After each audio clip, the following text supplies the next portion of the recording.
To use Magic Eraser on the Google Pixel 9 Pro, first of all you will have to open Google Photos. Now go into the connections and let's open, for example, something from the camera, and let's try to edit this photo. So click on the edit in the bottom bar, then you will have to go for tools and you will have to select Magic Eraser. Now just wait a little bit, you will actually get some suggestions. And we will have to circle or brush wherever you want to remove.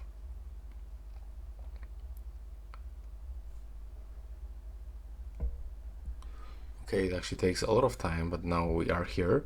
And as you can see right now, let's say that I want to remove this part of the photo. So I can just brush around this. Okay, let's do this one more time. Yeah, like that. And it should be gone actually. There we go. And as you can see, that's how you can actually remove a lot of things from the photos on your Google Pixel 9 Pro. You can still try to edit this. And yeah, and that's how it looks. Now you can click done and it will be finished. Thanks for watching. Right now, please subscribe.